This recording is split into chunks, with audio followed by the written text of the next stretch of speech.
Hello everyone, welcome to Commodities Podcast. This is 𝗀𝗫𝗀𝗵𝗿 from Sharekhan BNP Paribas. Today we have an update on crude oil. NYMEX crude oil price upward rally stopped at major resistance of $85, the bearish falling channel that appears on the chart to rebound bearishly and settle below its resistance of $82 and expected to resume bearish trend to head towards achieving negative target at $79 and $75 in near term.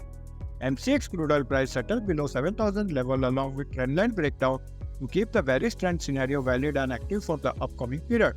However, key support hold at 6,800 level and break below will drag the price further down till 6,630 and 6,520 level in near term.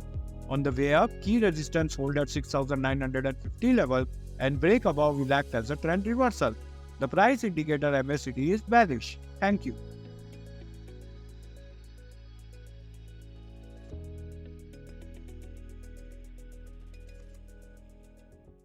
Investment in securities market are subject to market risks. Read all the related documents carefully before investing.